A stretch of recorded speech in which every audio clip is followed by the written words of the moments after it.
শীতকাল মানে বাঙালির পিঠে। পিঠে না হলে শীতকাল বাঙালির চলে না। বাঙালির ১২ মাসে ১৩ পার্বণ, তার মধ্যে হচ্ছে পৌষ পার্বণ একটি উৎসব। নমস্কার বন্ধুরা, আপনাদের সবাইকে ফোরসন্ধ্যা চক্রবর্তী অফিসিয়াল চ্যানেলে স্বাগত। আজকে আমি চলে এসেছি নতুন একটি রেসিপি নিয়ে। শীতকালে পিঠে না হলে চলে না, তাই আজকে আমি আপনাদেরকে একটি পিঠে রেসিপি শেয়ার করব। আশা করছি আপনারা সবাই ভালো আছেন, আমিও খুবই ভালো আছি। চলে এসেছি আজকে আমি নতুন একটি রেসিপি নিয়ে। আশা করি আপনারা ভিডিও থেকে বুঝতেই পেরেছেন আমি কোন পিঠের কথা বলছি। আজকে আমি তৈরি করব পাটিসাপটা পিঠে। এই পিঠে একটি সহজ পদ্ধতি তৈরি করে আমি আপনাদেরকে আজকে দেখাবো। খেতে হবে নরম তুলতুলে। চলুন বেশি দেরি না করে আজকের রেসিপিটা শুরু করা যাক। পাটিসাপটা পিঠে বানানোর জন্য এখানে খুব বেশি উপকরণের প্রয়োজন হবে না। এখানে আমি নিয়ে নিয়েছি ১ প্যাকেট সুজি, যেটা আপনারা বাজারে ১২ টাকাতে পেয়ে যাবেন।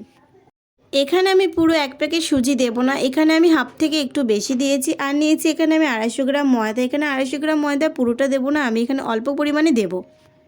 এখানে আমি ২৫০ গ্রাম ময়দার মধ্যে অর্ধেক ময়দা ব্যবহার করব, বাকি ময়দাটুকু রেখে দেবো। আপনারা যদি পরিমাণে বেশি ব্যবহার করেন তাহলে বেশি পরিমাণে নেবেন। এরপর এখানে আমি দিয়ে দিচ্ছি চিনি। চিনিটা আমি এখানে দিচ্ছি ৫ চামচ। আপনারা যদি মিষ্টির পরিমাণ আরও বেশি খেতে চান তাহলে চিনির পরিমাণটা আরও বেশি দেবেন। আর দিয়ে দিচ্ছি সামান্য একটু লবণ। এরপর সব কিছু একসাথে আমি এখানে মিশিয়ে নেব। বন্ধুরা, আপনারা যদি আজকে আমার চ্যানেলে নতুন হয়ে থাকেন তাহলে আমার চ্যানেলটি সাবস্ক্রাইব করে পাশে থাকা বেল আইকনটি প্রেস করে দেবেন, যাতে আমার চ্যানেলে নতুন নতুন রেসিপি সবার আগে আপনার কাছে পৌঁছে যায়। খুব ভালোভাবে সমস্ত উপকরণ একসাথে আমি এখানে মিশিয়ে নেব। এখানে সবগুলো উপকরণ একসাথে মিশিয়ে নেওয়া হয়ে গেছে। এরপর এর মধ্যে আমি অল্প অল্প পরিমাণে জল দিয়ে সবগুলো একসাথে মিক্স করব। একবারে বেশি পরিমাণে জল এখানে দিয়ে দেবেন না, অল্প অল্প জল দিয়ে এখানে মেখে নিতে হবে, না হলে কিন্তু এটা বেশি পাতলা বা গাঢ় হয়ে গেলে কিন্তু ভালো হবে না। আপনারা এখানে কিন্তু জলের পরিবর্তে দুধও ব্যবহার করতে পারেন। আমি এখানে কিন্তু ১ চামচ গুঁড়ো দুধ ব্যবহার করেছি। আপনারা কিন্তু এখানে গুঁড়ো দুধের বদলে লিকুইড দুধও ব্যবহার করতে পারেন। এরপর এখানে অল্প অল্প জল দিয়ে আমি মিক্স করে নিচ্ছি। এরপর এগুলো আপনারা চামচ না দিয়ে হাতের সাহায্যে মেখে নেবেন, তাহলে এখানে কিন্তু খুব ভালোভাবে নরমভাবে মিক্স হয়ে যাবে। বেশি গাঢ় বা বেশি পাতলা এখানে করা যাবে না। এখানে আমার তৈরি করা হয়ে গেছে। দেখুন, এখানে বেশি গাঢ়ও করিনি, বেশি পাতলাও আমি এখানে করিনি। এরপর এখানে আমি একটা ছোট সাইজের নারকেল নিয়ে নিয়েছি। নারকেলটাকে আমি এখানে কুড়িয়ে নেব। আপনারা কিন্তু চাইলে নারকেলের পুরের বদলে সন্দেশের পুর কিংবা ক্ষীরও দিতে পারেন। কড়াইতে আমি অল্প পরিমাণে গুড় নিয়ে নিয়েছি, কারণ এখানে আমি বেশি পরিমাণে গুড় ব্যবহার করব না। এরপর এর মধ্যে আমি নারকেলগুলোকে চিনি দিয়ে ভালো করে মাখিয়ে নিয়ে তারপরে গুড়ের মধ্যে দিয়েছি। আপনারা যদি চিনি ব্যবহার না করেন তাহলে গুড়ের পরিমাণটা একটু বেশি দিয়ে করবেন। আপনারা যদি চান তাহলে এখানে গুড় ব্যবহার না করে চিনি দিয়ে এখানে পাকটা করে নিতে পারেন। আমি এখানে অল্প গুড় আর অল্প চিনির ব্যবহার করেছি, দুটোরই মিক্স আমি এখানে করেছি। আপনারা যে কোনো একটি করতে পারেন। উনুনে আঁচের পরিমাণটা আপনারা এখানে মিডিয়াম রাখবেন। আমি এখানে গ্যাসে করছি, একদম মিডিয়াম আছে। এই দেখুন, এখানে পাকটা তৈরি করা হয়ে গেছে। পাকটা বেশি কড়া করা যাবে না, তাহলে কিন্তু খেতে খুব তেতোও লাগবে এবং শক্তও হয়ে যাবে। পাকটা কিন্তু এখানে মিডিয়াম করে নিতে হবে। এখানে আমি হাত দিয়ে করে দেখাচ্ছি। দেখুন পাকটা কত সুন্দর হয়ে গেছে। এরকম হয়ে গেলে পাকটা নামিয়ে নেবেন।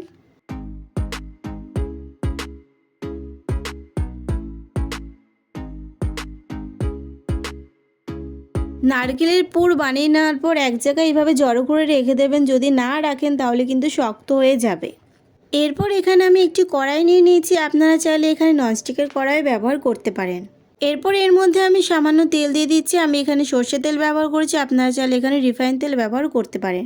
এখানে আপনারা অয়েল ব্রাশ ব্যবহার করতে পারেন। এখানে আমি অয়েল ব্রাশ ব্যবহার করিনি। আমাদের গ্রাম অঞ্চলে যে কলা গাছের ডগা পাওয়া যায় সেটা আমি কেটে নিয়ে এখানে ব্যবহার করছি। গ্রাম অঞ্চলে মা ঠাকুমা দিদাদের কাছ থেকে আমার রেসিপিটি শেখা। তাদের কাছ থেকে আমি শিখেছি যে কলা গাছের ডগা দিয়ে তেল ব্রাশ করা যায়। এরপর কড়াই আলতোভাবে ঘুরিয়ে নিলে কড়াই চারপাশে এটা সুন্দরভাবে ছড়িয়ে যাবে। ননস্টিক কড়াইয়ের ক্ষেত্রে এটা ঘোরাতে খুবই সুবিধা হয়। এই সময় গ্যাসের আঁচটা মিডিয়াম করে দিতে হবে।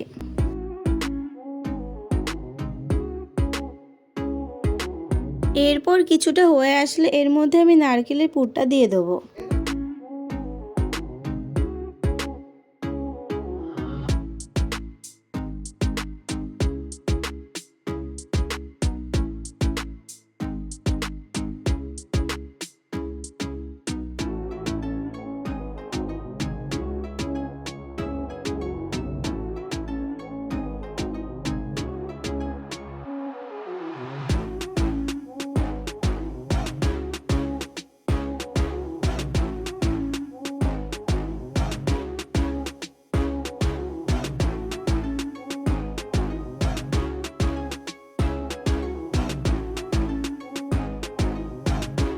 ওপরের দিকটা নরম থাকা অবস্থায় কিন্তু কড়াইতে খুন্তির সাহায্যে মুড়িয়ে নিতে হবে, না হলে কিন্তু এটা এক পিঠের সাথে আরেক পিঠ লাগবে না।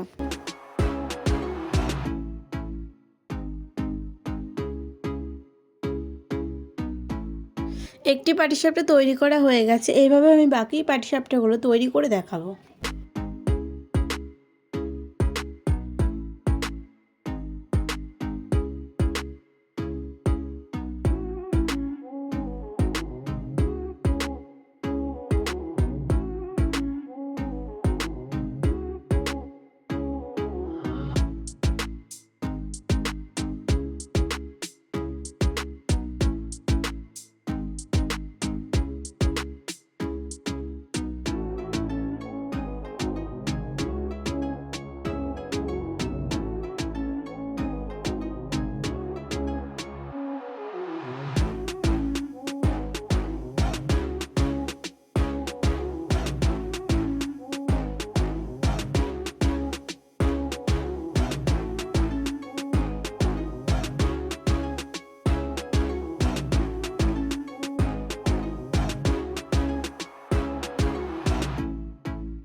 দুটো তিনটে পাটিসাপটা তৈরি করে নেওয়ার পর কড়াইটা বেশ তেলতেলে হয়ে যাবে। তারপর আপনারা একটা বা দুটো পাটিসাপটা তৈরি করার সময় তেল না দিলেও চলবে।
সমস্ত পাটিসাপটাগুলি তৈরি করা হয়ে গেছে। বন্ধুরা, আজকের রেসিপিটি আপনাদের কেমন লাগে সেটা অবশ্যই কমেন্ট করে জানাবেন। আপনারা এইভাবে বাড়িতে খুব সহজে সামান্য উপকরণ দিয়ে চালের গুঁড়ি ছাড়াই পাটিসাপটা পিঠে খুব সহজে তৈরি করে নিতে পারবেন।